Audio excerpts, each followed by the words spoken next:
Bonjour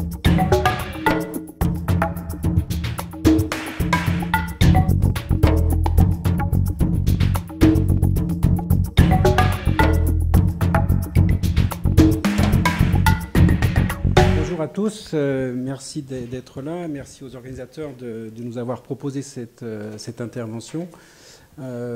Personnellement, je suis très content de vous retrouver. J'étais venu en 2018 pour un colloque en janvier sur nourrir l'humanité. On avait abordé ça comme une question socialement vive avec une démarche d'enquête. Et donc je suis très content de venir prolonger avec cette entrée-là sur les services écosystémiques dans nos enseignements.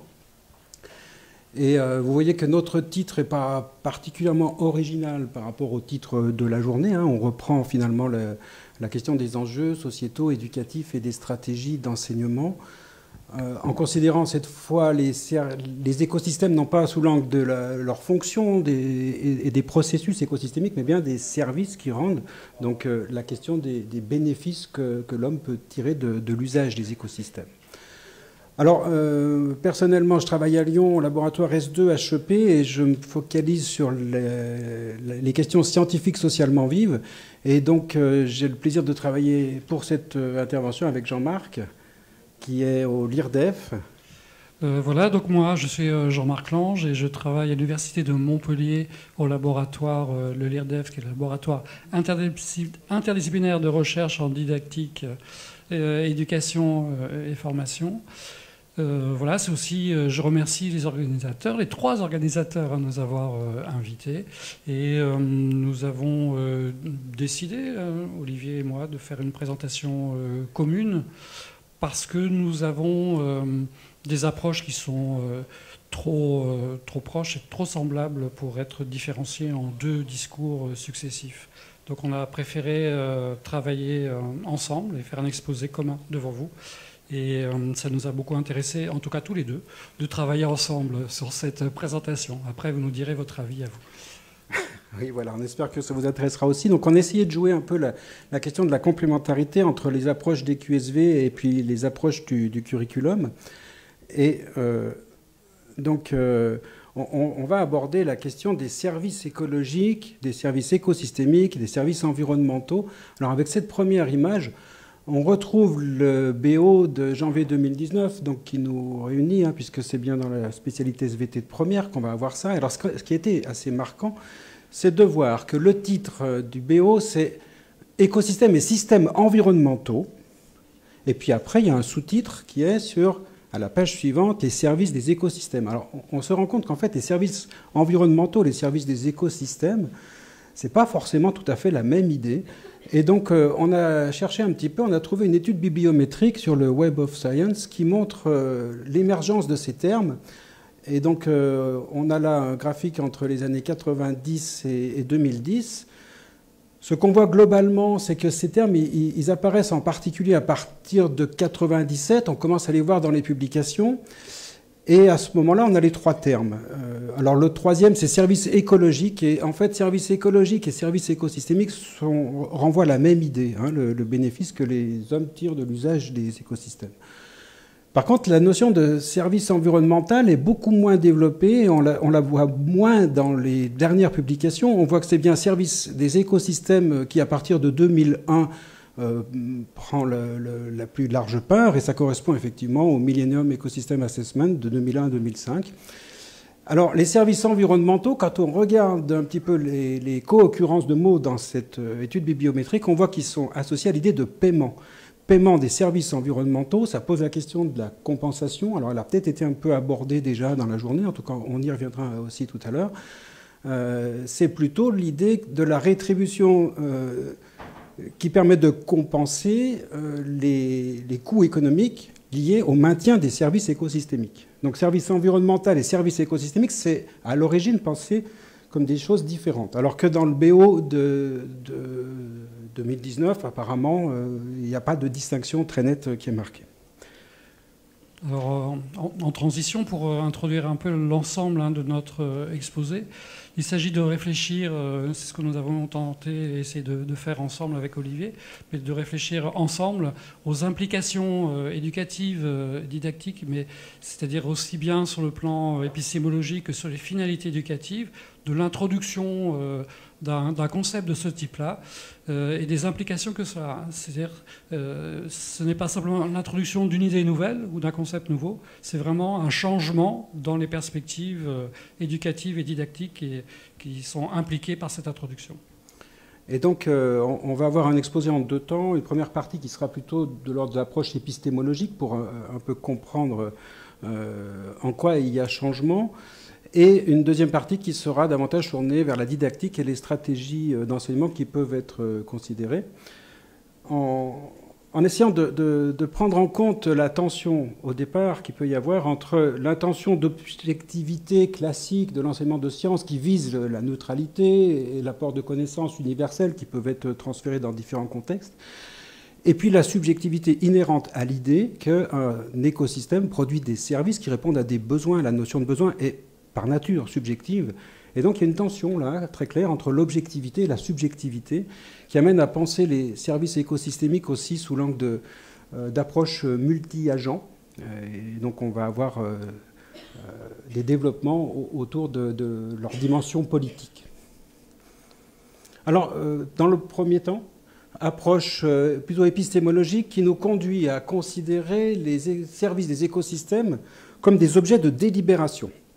C'est-à-dire que pour aller un peu au-delà de la vision un peu utilitariste quand même du Millennium Ecosystem Assessment, qui considère que les écosystèmes fournissent des services aux socio-systèmes qui eux-mêmes ont une empreinte écologique en retour, il nous semble qu'on peut penser les choses avec des dimensions un peu plus ambitieuses sur le plan de l'épistémologie, en termes de source, validité et portée des concepts. Et donc, pour faire écho aux 3 enjeux qui sont cités dans le BO, enjeux de connaissance, enjeux de capacité et enjeux d'attitude, on va parler des services écosystémiques en lien avec le concept de socio-écosystème. On va parler de leur relation avec l'approche des biens communs. Et enfin, on se posera la question des indicateurs, ce qui complète, je pense, pas mal la conférence qu'on vient de voir, où on a vu qu'il y avait des choix en particulier à faire en termes d'indicateurs. Voilà, dans le même temps, cette idée de relier les approches naturalistes, donc écosystémiques, avec des approches sociales, c'est-à-dire des approches humaines, n'est pas du tout une idée nouvelle, c'est juste un rappel historique. Il y a par exemple les travaux de Vernadsky, que vous connaissez tous, qui est un géochimiste russe. C'est lui qui est à l'origine des cycles géo, bio, chimiques dans les écosystèmes. Et donc il a amené l'idée de biosphère en distinguant des enveloppes qui sont interdépendantes, c'est-à-dire celle de la lithosphère, celle de la biosphère, de l'atmosphère. Et ce qui est très intéressant dans cet ouvrage, dont je vous recommande la lecture s'il y a longtemps que vous l'avez lu, c'est qu'il introduit la technosphère, c'est les activités humaines, et la noosphère, c'est la pensée, l'activité intellectuelle et culturelle dans ses travaux. Et c'est un point qui est essentiel à noter. Cette idée de socio-écosystème prend ses racines dès l'origine, en fait, de l'écologie scientifique. Et alors, l'idée d'écosystème aussi, en fait, n'est pas une idée qui a été conçue au départ par Tansley en 1935, dans le but de distinguer les phénomènes naturels et les phénomènes sociaux, mais au contraire, lorsque Tansley a proposé son approche de la systémique pour appréhender les questions environnementales, c'était dans l'intention de considérer les phénomènes sociaux. Et dans la première publication où on voit apparaître la notion d'écosystème, il faut bien se rappeler qu'il a publié ça parce qu'il étudiait à quel point les sociétés humaines avaient accéléré les phénomènes de sécheresse par leurs activités agricoles en modifiant le couvert végétal. Et donc il propose l'idée de système pour la substituer à l'idée d'unité, qui était développée par exemple par Phillips en 1934. Et donc approche de l'écosystème comme étant quelque chose qui intègre aussi les phénomènes sociaux. Et il l'écrit très bien à la page 303 de cet article-là. L'homme fait partie des écosystèmes. Et pourtant, on a bien vu ensuite dans les publications, et en particulier dans la didactique, dans les approches didactisées des écosystèmes, ce que Barneau et Lefebvre dénoncent avec Levesque comme une forme d'exclusion par commodité qui tend à faire croire que l'homme ne fait pas partie des écosystèmes et que son action, finalement, consiste à modifier un état naturel.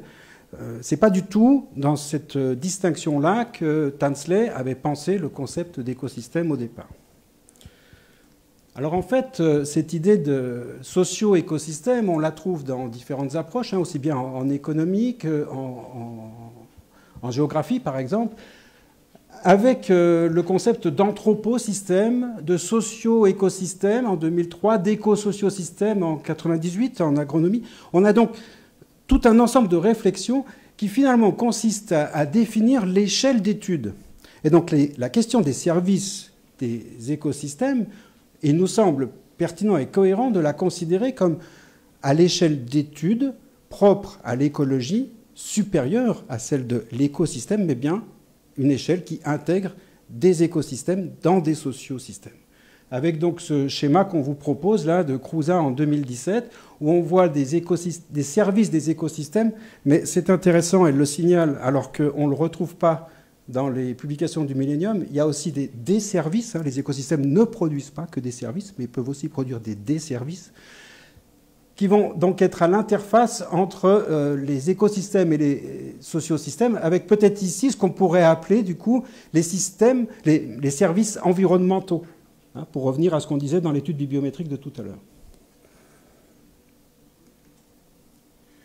Alors, on peut proposer de considérer les socio-écosystèmes et donc les services des écosystèmes à l'intérieur de ces socio-écosystèmes comme étant des questions de gestion de biens communs. Et cette fois, on va aller mobiliser des concepts, et ce n'est pas la première fois en écologie, une matière par nature transdisciplinaire, interdisciplinaire, on va aller chercher des concepts qu'on va trouver en économie. Et en économie, par exemple, on a la question de la propriété qui peut être reconsidérée. C'est ce qu'a fait Elinor Ostrom, qui ne considère pas seulement la propriété d'un bien comme étant public ou privé, alors que ça c'était une approche qu'on avait en 1954, mais qui va considérer deux éléments.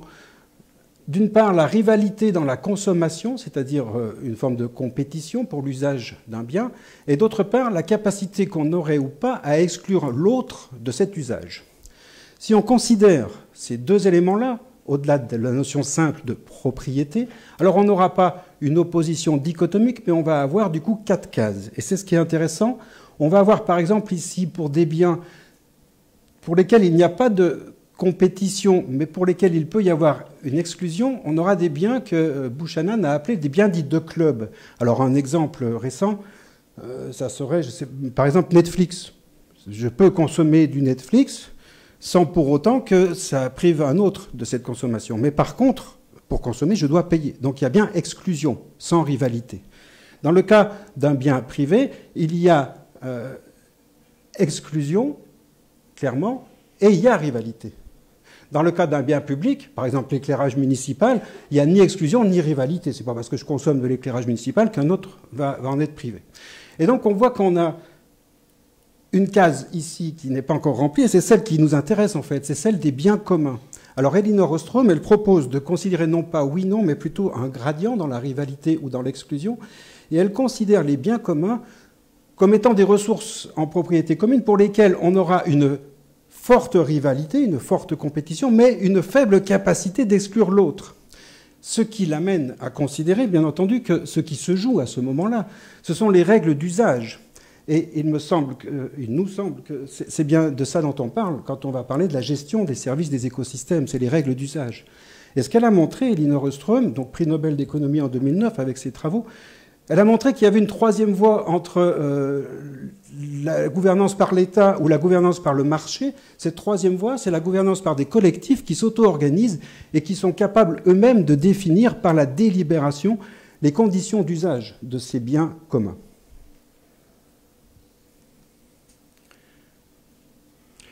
Voilà, en guise d'illustration de ce que vient de dire Olivier, l'exemple du moustique en Camargue. Je prends un exemple un peu sudiste et j'avais déjà exposé cet exemple il y a quelques années quand j'avais été invité par l'AFP-SVT déjà, mais on va y revenir après d'une autre manière. Voilà, le Camargue le moustique en Camargue et les problèmes qu'il pose.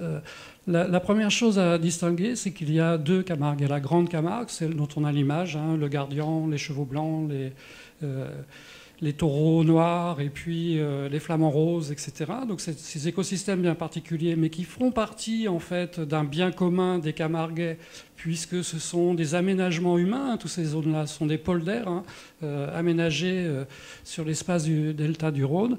Et il y a la petite Camargue qui est plus à l'ouest, qui, elle, a une vocation agricole. Et donc la question du moustique, qu'est-ce qu'on fait du moustique dans des situations comme cela, alors que les usages, les intentions et le développement qui est associé à ces deux zones géographiques est différent. La Camargue, la Grande Camargue, c'est une vocation touristique depuis les années 60. On a opté pour ce type de développement. Et les moustiques, dans, on va dire, l'identité du gardien, c'est quelque chose qui ne l'embête pas parce qu'il considère qu'il ne se fait pas piquer par les moustiques.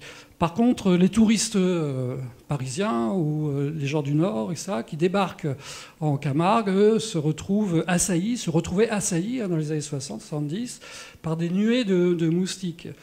Et le problème que ça pose, c'est que le moustique, on connaît l'insecte ailé, mais on oublie souvent la larve aquatique. Et la larve aquatique a un rôle essentiel dans l'équilibre écosystémique des lagunes. Et vouloir éradiquer le moustique, ce serait l'intention économique pour le tourisme, se heurte à l'identité culturelle des Camarguais, des Gardians, et en même temps à des impacts environnementaux forts sur l'équilibre, et donc au final sur les flamants roses aussi. Et donc là on a des contradictions, en tout cas on a des tensions entre les objectifs qu'on peut se donner. En Petite Camargue, ça s'était posé de façon très différente. Les agriculteurs sont indifférents, eux, aux moustiques. Ils souhaitaient davantage leur élimination.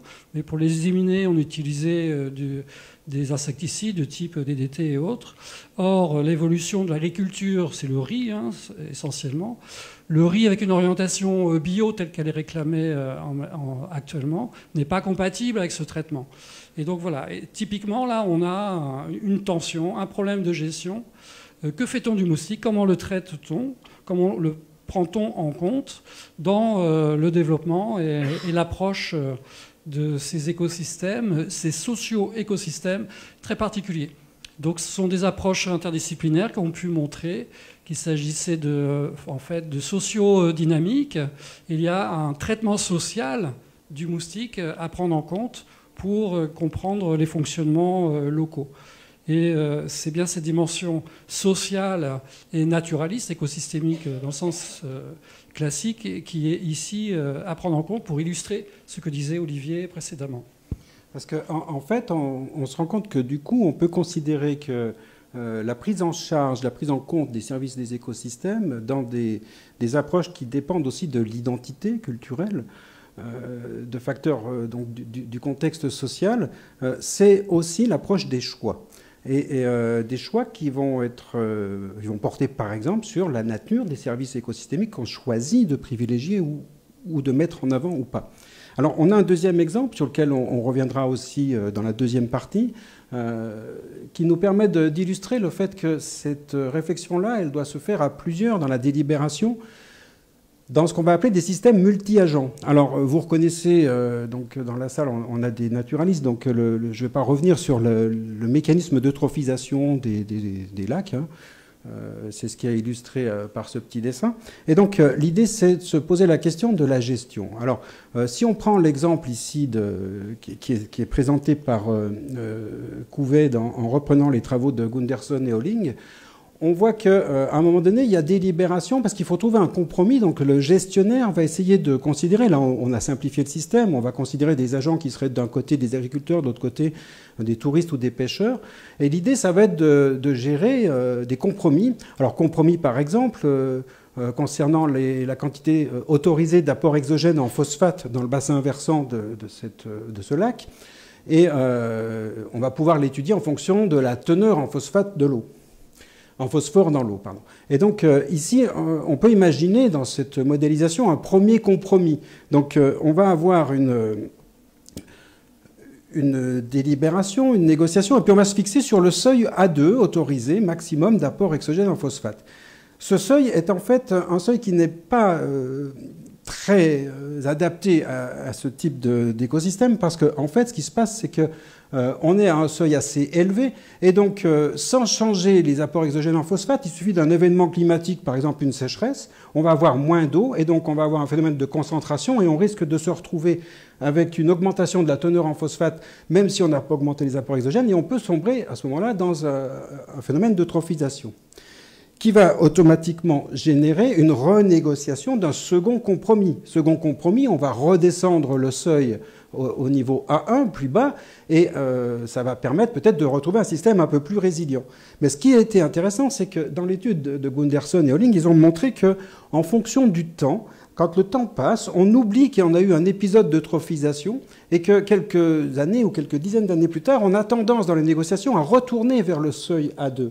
Autrement dit, les phénomènes sociaux influencent la teneur directement qui peut être mesurée la teneur en phosphate de l'eau.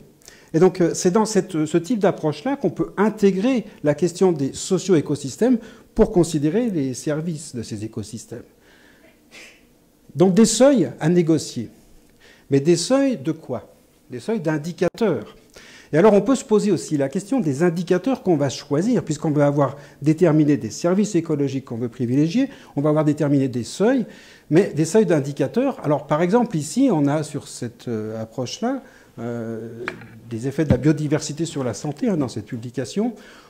On va avoir des indicateurs qui sont assez intéressants. Ici, on a en ordonnée l'indice d'impact environnemental. C'est un indicateur composite qui va prendre en compte le nombre d'espèces menacées, le couvert végétal, la pollution des eaux, etc. Donc un indicateur composite d'impact environnemental, et puis l'idée de voir si cet impact environnemental a un effet sur le bien-être. Alors on pourra choisir, par exemple, l'espérance de vie en bonne santé, donc la longévité. Et on va voir que plus l'espérance de vie en bonne santé est grande, plus l'impact environnemental est faible. Donc on se dit, bon, ben voilà, on a montré quelque chose. Chaque point correspond à un pays. Et donc c'est un choix. On peut faire sortir ce type de graphique, mais on est bien d'accord que ce graphique, il est empreint d'une immense subjectivité dans les choix d'indicateurs. On peut travailler sur ce qu'on appelle l'indice de bonheur, c'est-à-dire la réponse d'une population à la question « Êtes-vous satisfait ou insatisfait de votre vie en tant que telle ?» C'est la question à laquelle on demande de répondre. Et donc, réponse tout à fait subjective, individuelle, et on va retrouver quelque chose du même ordre. Alors, ça peut donner une impression, avec des graphiques et des chiffres, une impression, une illusion de neutralité et d'objectivité, mais on est bien d'accord que là, les indicateurs qui ont été choisis ne sont pas indépendants de l'identité des personnes. Et alors, c'est ce que montre ici Couvet, et Tessette Couvet en 2010. Ils essayent d'illustrer les indicateurs que différents agents ou acteurs d'un socio-écosystème peuvent considérer pour caractériser l'état de ce socio-écosystème. Et alors, on verra que les naturalistes, bien sûr, vont plutôt choisir comme indicateur les espèces menacées et les agriculteurs plutôt les espèces auxiliaires, et ainsi de suite. Autrement dit, le point sur lequel on veut insister, c'est le fait qu'on délibère à propos des services à privilégier, à propos des indicateurs qui rendent compte de ces services, et ensuite à propos des seuils à négocier à l'intérieur. Voilà, et en fait, ce mécanisme, il est assez général. Dès que l'on veut construire un indice agrégé ou agglomérant plusieurs indicateurs, et le choix des indicateurs eux-mêmes pose toujours des questions de subjectivité. Et il est compliqué. En tout cas, il y a une tension entre la volonté d'objectiver les choses et la subjectivation qu'il y a. Ça a été montré par les travaux de Boulanger qui reprenaient ça il y a déjà quelques années. Derrière tout indice, il y a besoin déjà d'identifier des concepts et des modèles scientifiques. Il y a toujours un fondement scientifique à la construction d'un indice. Mais à partir de là, il va falloir déterminer des variables pertinentes. Et donc, dans la détermination de variables pertinentes, il y a bien l'idée d'un choix. Ensuite, il y a la question des mesures, comme vient de l'illustrer Olivier. Et donc, il y a un choix dans les échelles et dans les valeurs seuil. Encore une fois, à chaque fois qu'il y a choix, il y a subjectivité. Et puis, finalement, on va essayer de rendre, sous la forme d'un indice, quelque chose d'opératoire, d'opérationnel, et par le regroupement de ces indicateurs. Et donc, tout indice et tout choix d'indicateur est toujours comme ça, en tension entre des éléments de subjectivité et des éléments d'objectivité. On va prendre, pour illustrer cela, un débat qui montre qu'on est toujours en fait entre le scientifique et le politique. Et le « et » est important, c'est-à-dire on ne peut pas séparer, on ne peut pas différencier les deux. Je prends un exemple là qui est intéressant parce qu'il renvoie à un débat qui a eu lieu dans les années 20 du XXe siècle. Et ce débat est intéressant aussi du point de vue didactique là, pour les enseignants de SVT parce que ce point-là vient d'entrer dans les programmes de terminale S avec la question de la démographie. Et donc derrière l'idée de démographie, c'est tous les débats qu'il y a entre l'idée de population limite avec le modèle de Verhulst, et puis donc qui est une approche naturaliste des choses, et avec les démographes qui, eux, s'intéressent aux populations humaines. Si on prend le modèle de Verhulst, c'est le modèle naturaliste, ils avaient calculé au 19e que la population limite pour l'espèce humaine était de 1 milliard d'habitants dans les années 2000. Vous voyez bien qu'on a dépassé presque 20 ans après, non pas presque, 20 ans après, ce seuil d'1 milliard d'habitants. Pourquoi ? Parce que la population humaine, elle répond à des déterminants qui sont pas simplement biologiques, mais qui sont bien de l'ordre du politique et de l'économique. D'où la séparation et la tension qui perdure entre deux communautés, deux approches, l'approche naturaliste et l'approche démographique, qui s'ancre davantage dans l'économie et le social. Donc on retrouve bien cette tension entre le socio et l'écosystémique, en fait. Et l'idée de population limite a été renversée avec l'idée de capacité de charge d'un écosystème. Et c'est le fondement actuellement, par exemple, de l'indice écologique, l'empreinte écologique dont tout le monde a entendu parler. J'ai une planète, 2 planètes, 3 planètes, en fonction de mon mode de vie. Derrière, on a le modèle de Verhulst, qui est un modèle du 19e siècle, largement contesté, parce qu'on est actuellement sur d'autres modèles pour expliquer les dynamiques de population, en particulier sur des modèles plutôt chaotiques du point de vue mathématique.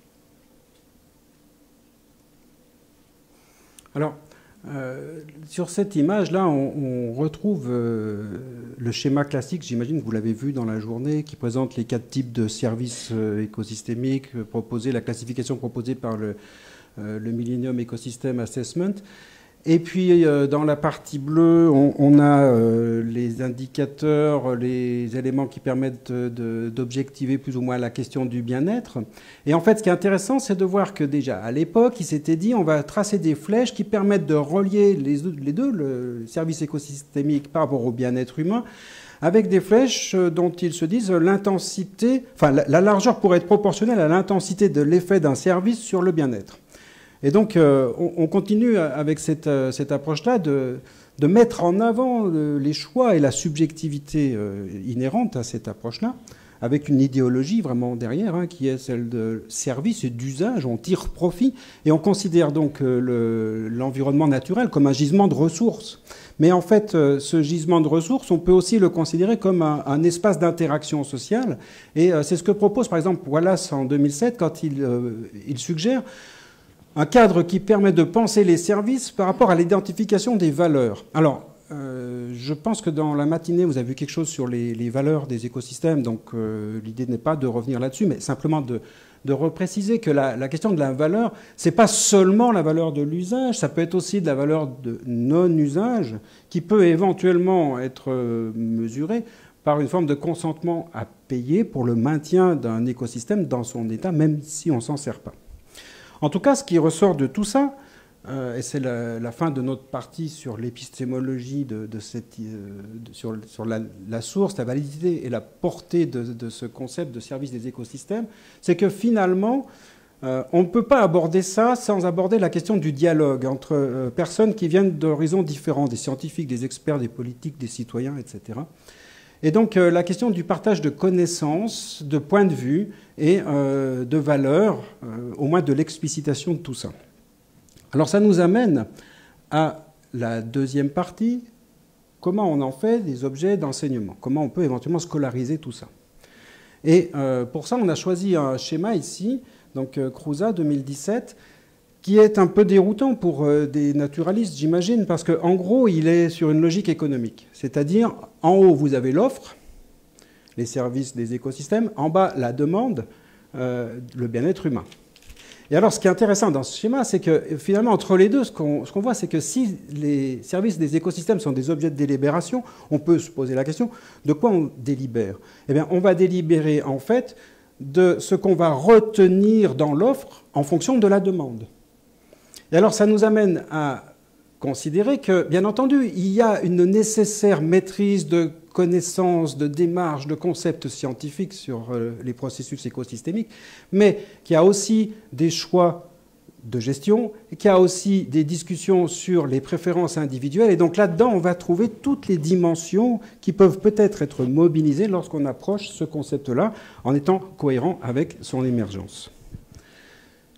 Et du coup, la question de la scolarisation de ces biens communs, de cette question des biens communs, ça renvoie à une approche qui pourrait être, nous semble-t-il, une approche systémique et problématisante. Alors problématisante dans le sens où on va, comme Christian Orange le suggère dans Didactique de la SVT, on va mettre, non pas seulement en relation, mais en tension, un registre des faits et un registre des modèles. C'est-à-dire qu'on va considérer d'une part ce qu'on peut mesurer, ce qu'on peut observer, et puis les modèles qui permettent d'expliquer ça, en considérant les contraintes des faits et les nécessités des solutions à apporter pour être cohérent avec les modèles.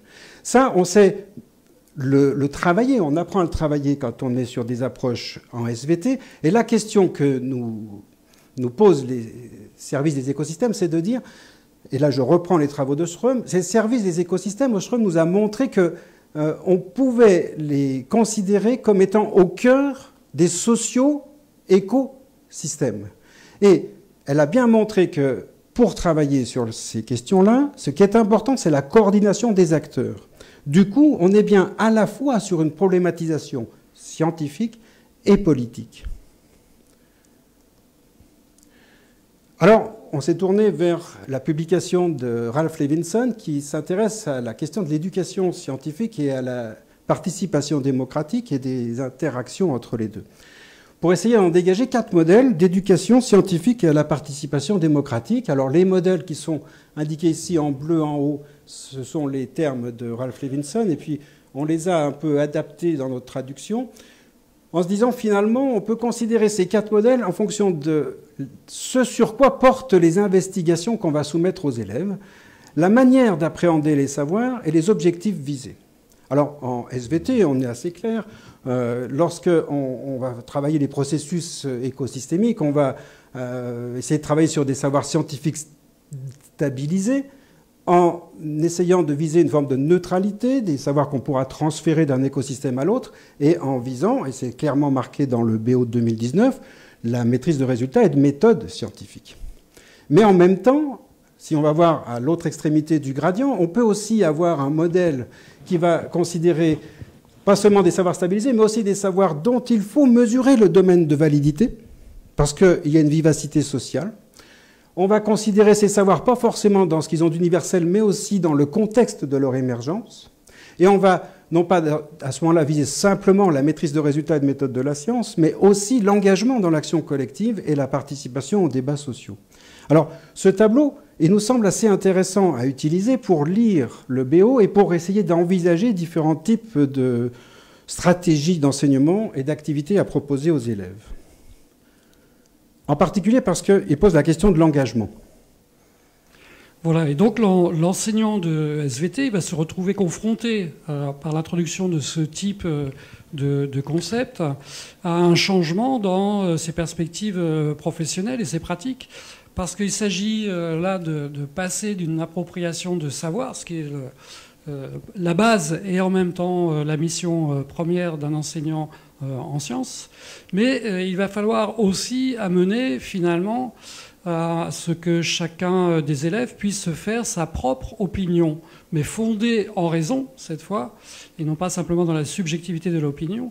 Donc une opinion fondée en raison, de façon à penser les questions auxquelles on va être confronté dans l'enseignement de ce type de concept et de situation. Et puis, ce que nous disent aussi les textes d'encadrement, c'est qu'il faut aussi aller jusqu'à l'engagement, où on reprend le modèle de Ralph Levinson. Hein, l'aboutissement, c'est l'engagement du sujet, de celui qui apprend, donc les élèves ici. Et l'engagement en soi est une question difficile à penser. Et ici, nous avons recensé 4 modèles principaux, hein, il y en a d'autres, c'est pas exhaustif, qui nous permettent de penser l'engagement. Alors le premier, c'est celui de Jürgen Habermas, un philosophe allemand dont on entend beaucoup parler, hein, avec un ouvrage qui s'appelle l'agir, une idée centrale qui s'appelle l'agir communicationnel, et qui finalement va centrer les approches sur la question du débat et de la controverse, qui est un des fondements de l'approche par les questions socialement vives que représente Olivier ici. Il y a d'autres théories. Alors, il y a la théorie de la soumission librement consentie, qui a été développée surtout en psychologie sociale. Mais là, avec l'idée en pratique, hein, qui est développée par certains acteurs de l'éducation, celle du pied dans la porte. Mais là se pose la question hein, de finalement quel est le modèle d'éducation que l'on favorise et que l'on souhaite privilégier dans l'éducation. Alors il y a encore 2 autres modèles principaux. Celui de Hans Joas, qui est un philosophe allemand aussi, philosophe et sociologue, hein, d'ailleurs comme Habermas, plutôt philosophe, qui lui centre sur l'intentionnalité du sujet, l'intention du sujet, et qui détermine des réflexions qui portent davantage sur la place de l'agir, de l'action, au service de l'engagement. C'est-à-dire un engagement qui vient de l'action et qui se développe et débouche sur l'action, avec des intentions qui peuvent être... qui renvoient à notre rapport au temps, à notre rapport aux autres, au rapport au monde en général. Tout élément qui ont été travaillés en didactique. Et puis il y a un dernier courant contemporain, la théorie du nudge, c'est-à-dire la théorie du coup de pouce, dans lequel il s'agit d'inspirer aux gens la bonne décision.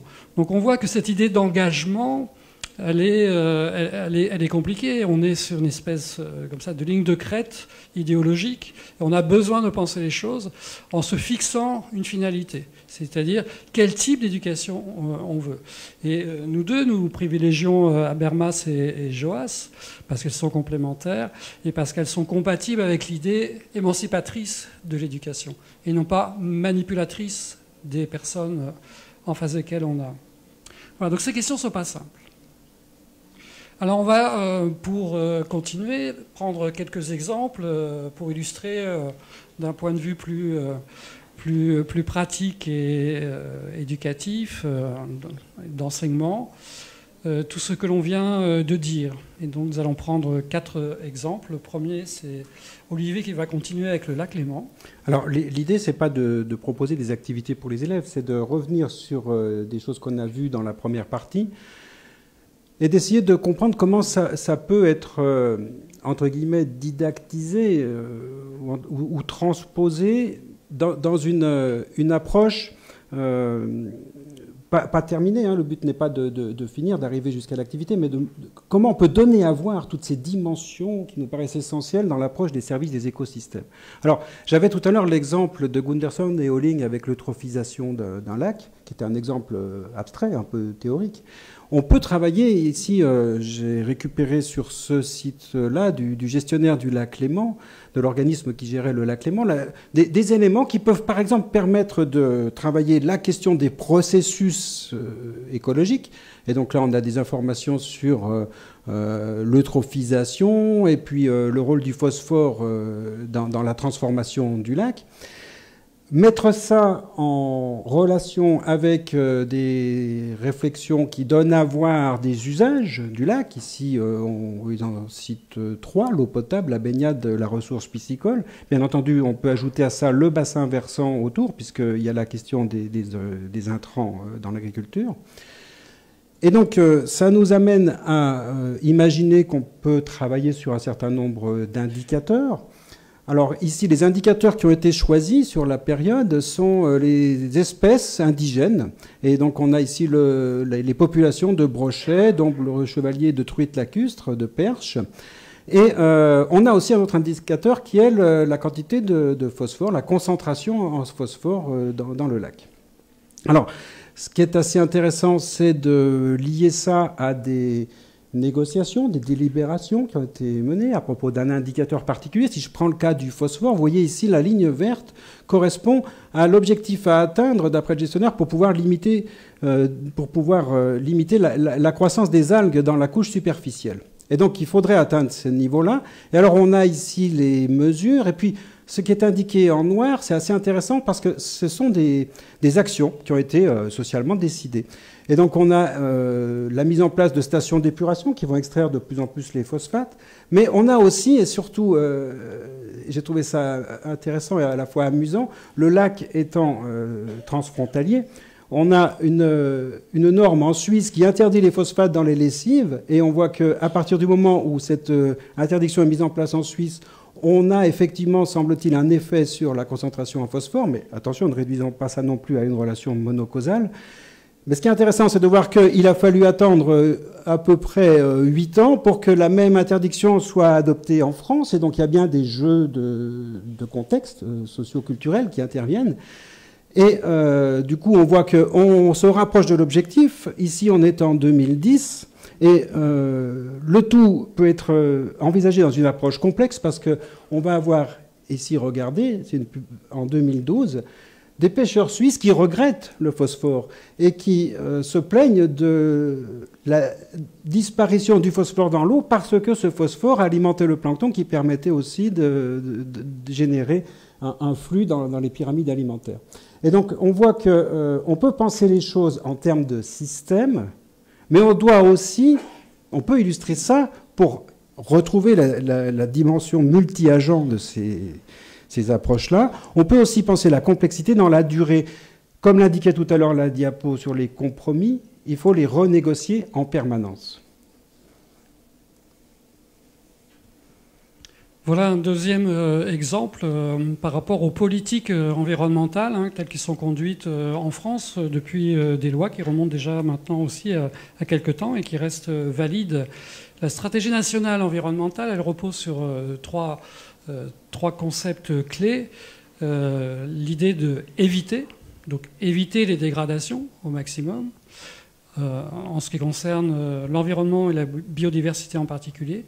Donc réduire l'impact des activités humaines. Et puis le troisième terme est important parce qu'il s'agit de compenser.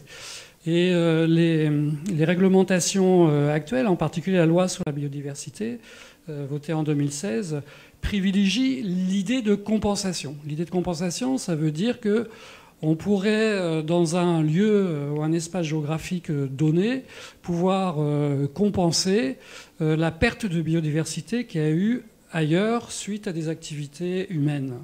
En sachant quand même qu'il ne faut pas oublier, éviter et réduire. Mais pour pouvoir se faire et pour pouvoir participer aux négociations, quelle est la difficulté? Est-ce que les scientifiques, les naturalistes, les écologues au sens scientifique, biologique du terme, sont en capacité de pouvoir répondre aux questions des décideurs? Est-ce qu'ils sont en capacité de mesurer exactement la biodiversité et les services écosystémiques portés par telle ou telle espèce dans un écosystème donné. La difficulté, c'est que justement, on peut en douter. Pour pouvoir négocier, il faudrait pouvoir être certain et dans une certitude scientifique. Si on prend cet exemple de la plaine de la Crau, qui est un fleuve du sud de la France, il y a eu, et c'est le premier exemple en métropole, la volonté de créer un espace de compensation de biodiversité, ce qui a effectivement obligé à négocier entre des tas d'acteurs, que ce soit des écologues, donc des naturalistes, et les agriculteurs, les occupants des lieux. Et ça pour compenser en particulier l'agriculture intensive et les méfaits qu'elle avait apportés dans le secteur, et aussi l'artificialisation avec l'industrialisation qu'il y a eu dans la région. Donc voilà, il s'agissait ici a priori de privilégier des espèces un peu emblématiques de la plaine, surtout des oiseaux et aussi quelques reptiles. Mais en fait, la difficulté, vous pourrez retrouver facilement sur Internet cet exemple-là. La difficulté, c'est que tout ça n'est pas simple. C'est pas simple parce que l'idée même de compensation, c'est on va compenser comment ? On va reconstituer quoi, comment et pourquoi ? C'est-à-dire en fonction de quel référent ? Reconstituer l'écosystème de quelle époque ? Dans quel contexte ? En privilégiant quoi ? Et est-ce que c'est possible, en fait ? Est-ce que toutes les populations, est-ce que toutes les espèces se valent ? Voilà, il y a déjà une difficulté fondamentale à penser cela. La deuxième difficulté, c'est la mise en œuvre. Comment permettre la reconstitution d'un milieu ? Alors, sur les espèces emblématiques, ça paraît assez facile. On va regarder si les rapaces sont revenus, si les reptiles sont revenus, etc. Mais ça ne nous donne pas une idée précise du fonctionnement de l'ensemble et surtout du fait de sa pérennité. Et ça, c'est la grande question. Parce qu'on peut très bien se retrouver face à un système chaotique et donc qui peut à certains moments paraître satisfaisant, mais à d'autres moments peut s'écrouler brutalement, puis reprendre, mais différemment, etc. Et là, on est vraiment dans un contexte d'incertitude scientifique. Donc négocier, oui. Interagir entre scientifiques naturalistes et les acteurs sociaux et les décideurs politiques, oui, mais à condition de pouvoir donner des choses qui soient totalement objectivées, ce que finalement, pour l'instant, on n'arrive pas à faire. Donc c'est une question qui reste en suspens. Est-ce que cette compensation fonctionne ou pas ? On n'en sait rien pour le moment.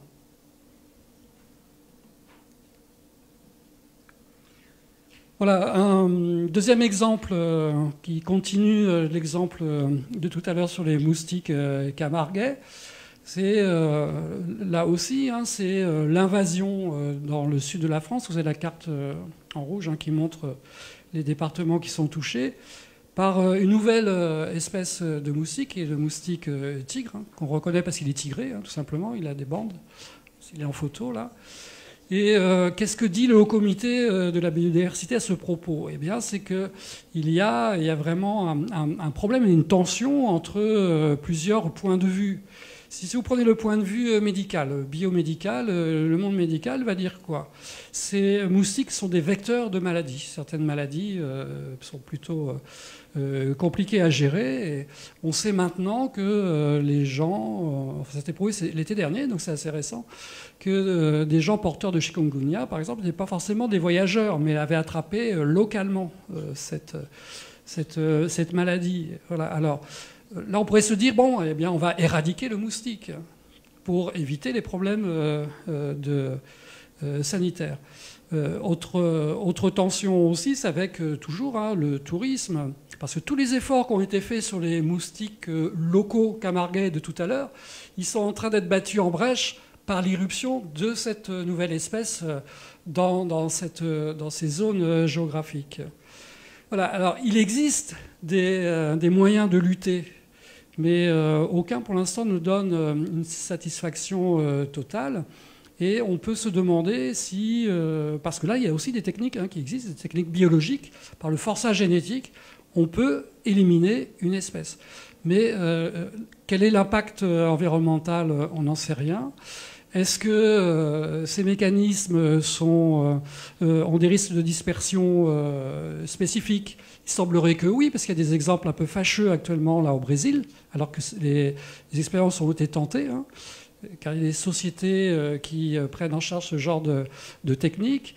Et donc finalement, la question qu'on va se poser, c'est est-ce qu'il faut éliminer les moustiques, tous les moustiques, une espèce de moustique, avec le risque à chaque fois que si on élimine une population, pas une espèce, mais une population, localement, elle va être remplacée par d'autres qui peuvent être plus embêtantes, en fait, que celles qu'on avait voulu éliminer. Donc voilà, typiquement, là, on a une tension entre des problématiques différentes, et puis les acteurs, les agents de tout à l'heure, vont avoir des positions différentes. Et là aussi, il va falloir négocier. Et donc, en classe, une piste, ça serait de passer par le dilemme, en donnant les positionnements scientifiques sur les enjeux de ce dilemme. Donc, dilemme scientifique, dilemme éthique et finalement, choix politique. Alors, le dernier exemple qu'on a retenu, c'est pour changer un peu. On ne va pas se mettre dans une zone rurale, on va aller dans un environnement urbain. Et donc, on va parler du projet qui s'appelait Europa City, dans le triangle de Gonesse. Projet qui a été interrompu et qui avait été à l'origine d'une polémique assez vive. Donc l'idée, c'était un grand centre de loisirs et on a des agents dans le socio-écosystème qui ont réagi en disant ce projet est un symbole de l'urbanisation des terres agricoles, avec donc un collectif pour le triangle de Gonesse qui s'était constitué. Et en réaction à ça, à cette vivacité sociale, donc vous voyez ici une petite illustration, une décision politique a été prise le 7 novembre 2019, c'est on arrête le projet. Et donc ce projet est abandonné. Mais évidemment, ça a des conséquences. Alors on a ici, par exemple, une réaction avec des gens qui disent oui, mais d'un point de vue économique, on a des milliers d'emplois qui auraient pu être créés.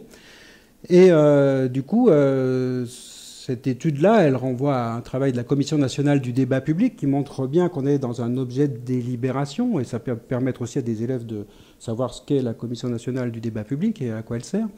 Et en fait, en même temps que l'abandon du projet, le président de la République a proposé de regarder les choses autrement, sous un autre angle politique, en disant l'idée n'est plus un centre commercial et de loisirs, mais un morceau de ville qui donne envie. Alors c'est intéressant parce qu'on voit que chacun finalement a un projet de territoire. Et ce que je me suis amusé à faire, c'est dans ce tableau reprendre ces projets de territoire et finalement essayer de faire le lien avec les services écosystémiques qui sont privilégiés par chaque projet. Et ce que j'ai trouvé amusant, c'est de voir que pour chacun, on pouvait trouver des indicateurs d'état du socio-écosystème qui, chaque fois, peuvent être travaillés dans les cours de SVT. À savoir, si on se met sur la question de l'agriculture, donc le service privilégié, ça va être évidemment un service d'approvisionnement. Et donc là, on va aller regarder l'état des espèces auxiliaires, par exemple, ou la surface agricole utile. Si on est sur un projet culturel, alors on va aller plutôt regarder ce qui fait que le territoire va être récréatif, et donc diversité, biodiversité, proportion d'espèces menacées, accessibilité aux espaces verts. Et lorsqu'on va être sur une forme d'urbanisation avec la ville durable, ce qu'on va attendre comme service des écosystèmes, à ce moment-là, ça va être une certaine qualité de l'eau, de l'air, une protection contre les inondations. Et là encore, on va avoir des indicateurs qui peuvent être travaillés en SVT. Et donc, ce qui nous paraissait intéressant là-dedans, c'est de dire, en fin de compte, on a une multitude d'entrées possibles dans ces questions de dilemme, dans ces questions qui amènent à penser des délibérations multi-agents. Alors, s'il nous reste quelques minutes, oui, on voudrait vous proposer cette petite synthèse. On a ici une copie d'écran de la page 15 du bulletin officiel. Et on est sur la partie écosystème, interaction dynamique entre les êtres vivants et leur milieu. 6 capacités ont été retenues. À la page suivante, l'humanité et les écosystèmes, les services écosystémiques et leur gestion. 8 capacités sont retenues. Cette fois, elles sont dans des petits cercles bleus. Et alors, Ce qu'on vous propose, c'est de dire finalement comment ça se traduit dans le tableau des modèles inspirés de Levinson qu'on vous a montré tout à l'heure. Alors, en fin de compte, on a les 6 capacités correspondant à la première partie du BO, la page 15. On va les retrouver là. On est dans des choses que finalement, en SVT, on a l'habitude de faire. Alors, et du coup, pour illustrer les choses, pour qu'on s'y retrouve, voilà, la capacité 1, extraire et organiser des informations issues de l'observation directe sur le terrain. Voilà, c'est des choses qu'on sait déjà faire. On va trouver ça pour toutes ces capacités, mesurer la biomasse et la production d'un écosystème. Rien de bien nouveau pour nous dans SVT. Par contre, si on regarde la deuxième partie, l'humanité, les écosystèmes, les services écosystémiques et leur gestion, alors je me suis rendu compte que les 8 capacités, on pouvait les ranger 2 dans chacune des colonnes. Elles renvoient, elles, à beaucoup plus de modèles. On va avoir effectivement des choses qu'on sait faire, qui sont dans nos usages, dans notre habitus, recueillir et analyser des données avant, pendant et après la perturbation d'un écosystème. Bon, on reste dans un modèle assez traditionnel, on va dire, avec quand même une idéologie de l'impact de l'homme, hein, on est bien d'accord. Mais on pourra aussi avoir, par exemple, celle-ci, là. Mettre en œuvre une démarche de projet pour faire appréhender les services écosystémiques et proposer des solutions de gestion durable des écosystèmes. Là, on est clairement passé dans un autre modèle, dans un autre type d'approche, dans une autre forme de problématisation de la question. Et donc, je ne vais pas les montrer tous, mais l'idée, c'est... Vous pourrez éventuellement retravailler sur ce diapo, hein, sur cette diapo, puisqu'elle est à votre disposition. C'est de montrer que, en fait... Avec cette introduction des services des écosystèmes dans le programme, on est passé à une approche qui diversifie les modèles que l'on est amené à mobiliser. Pour y voir encore plus clair, je reprends ce schéma. On va avoir le modèle dit du savant, qui travaille sur des savoirs stabilisés et qui vise la maîtrise de démarches scientifiques, qui correspondra à ce qu'on a l'habitude de faire avec les processus écosystémiques. Mais on aura aussi le modèle de l'expert qui va être amené à prendre des décisions éclairées, le modèle du citoyen éclairé qui va pouvoir participer à des délibérations, à des choix, et même le modèle du citoyen engagé, puisque là, on va avoir des réflexions sur les valeurs.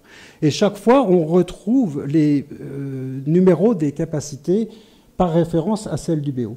Et donc j'ai pensé que ceci était assez convaincant pour nous montrer qu'il y a un réel changement dans l'approche de ces questions-là. En fait, on va rentrer dans des apprentissages scientifiques par des questions de société.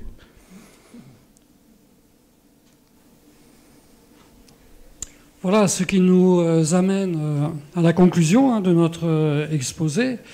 Vous voyez bien que l'introduction de ce type de concept produit des changements qui sont importants du point de vue épistémologique, mais aussi du point de vue des finalités.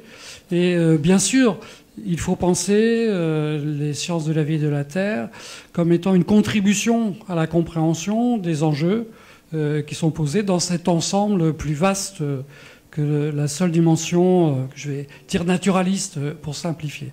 Et pour pouvoir penser en termes de contribution sans s'enfermer, c'est-à-dire sans naturaliser des questions qui sont en fait des questions politiques, d'aménagement de territoire, de choix de société, etc., il y a trois repères qui nous semblent essentiels. À Olivier et moi, c'est-à-dire la question de penser les services écosystémiques comme étant des savoirs hybrides et non pas des savoirs purement scientifiques, et qui impliquent à la fois les sciences de la nature, mais aussi les sciences humaines et sociales, et donc qui nous incitent à créer du lien entre disciplines, à appréhender ces contenus-là avec d'autres collègues dans les établissements et dans les programmes, à les considérer comme étant éminemment politiques, c'est-à-dire ne pas les refroidir artificiellement et les réduire à des objets techniques, mais bien mettre en avant, enfin avoir conscience que ce sont des objets politiques et donc controversés. Et puis, surtout, ne pas les prendre comme des objets isolés. Comme tout concept, c'est toujours à relier avec un ensemble conceptuel dans lequel il faut apprendre à tisser des liens, à retisser des liens. Bon, celui, évidemment, de la biodiversité.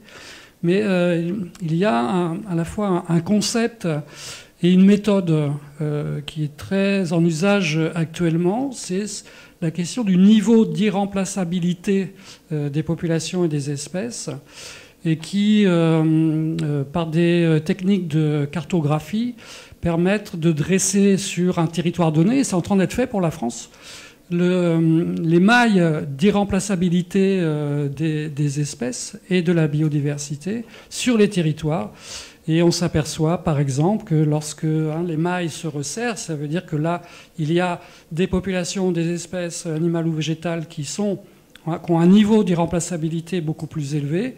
Eh bien, en général, ça ne correspond pas aux territoires mis sous réserve ou sous protection, parce que ces territoires ont été négociés et décidés par rapport, en général, à des espèces emblématiques, localement ou nationalement, mais pas par rapport à une conception d'ensemble de la biodiversité. Et donc nous vous incitons à aller voir ces autres concepts et à resituer celui-là dans cet ensemble plus vaste. Eh bien, nous vous remercions pour votre attention en cette fin d'après-midi.